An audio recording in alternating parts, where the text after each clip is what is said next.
NET, JRF and SLET. These exams are very important today for getting a job as a teacher in a college or a university, for lectureship, not lecturership. The term is lectureship, though these days the preferred term is assistant professor. So from my own experience, as one who have cleared all these and then have taught for quite a few years now, I would like to share certain things with the aspirants so far as English literature is concerned. One problem that bothers all of you is that the syllabus of English NET or SLET is usually vast. I have seen it a number of times.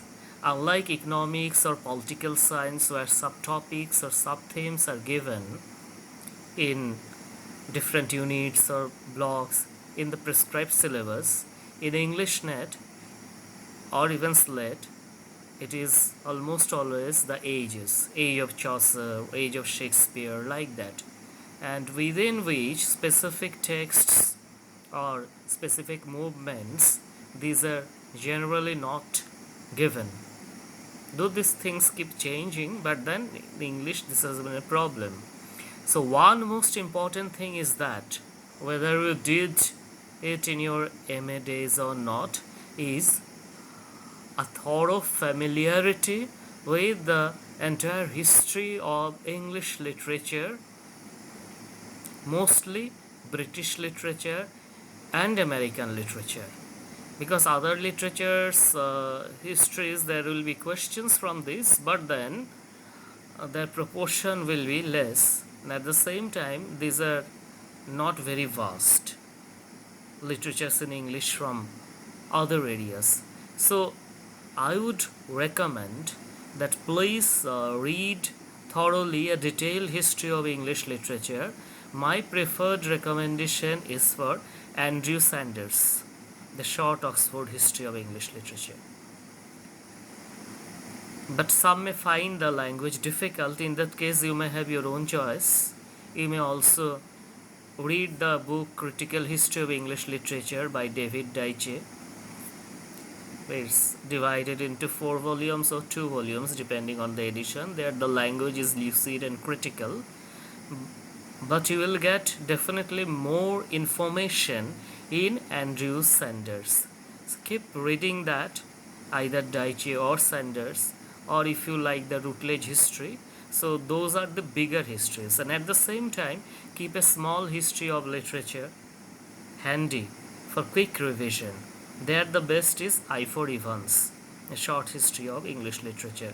It is divided in terms of genre: history of prose, history of poetry, history of novel, etc. I. Evans book.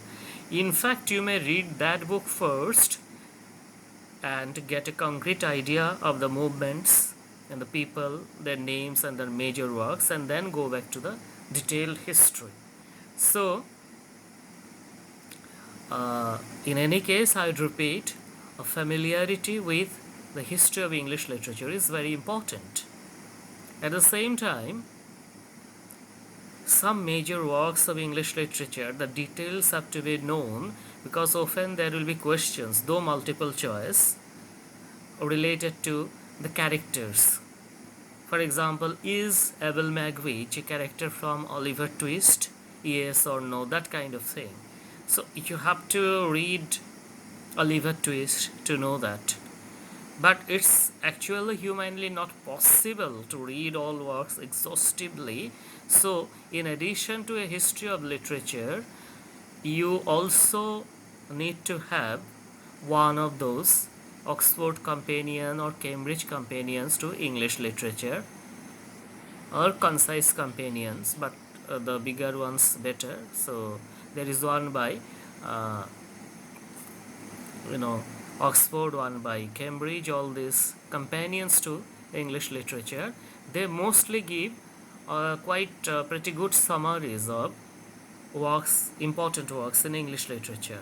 Well, these days you may have Wikipedia, but then the benefit of using a book is that you can keep reading it without fear of loss of battery.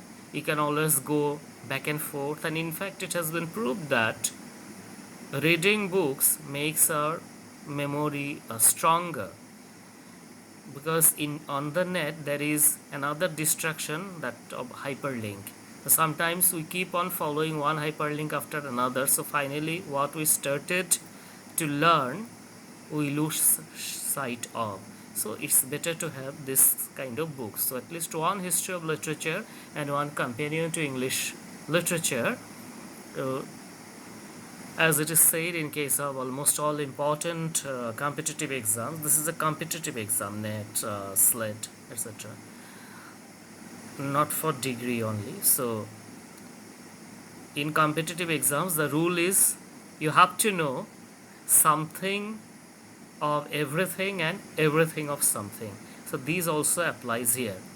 The something of everything means about all major works and novels. You should know something. Say 15 Dickens novels, major novels, or 8 or 9 Shakespeare's plays, major plays. So at least the plot, the characters you should be familiar with. And then everything of something means everything of the history of English literature, for example.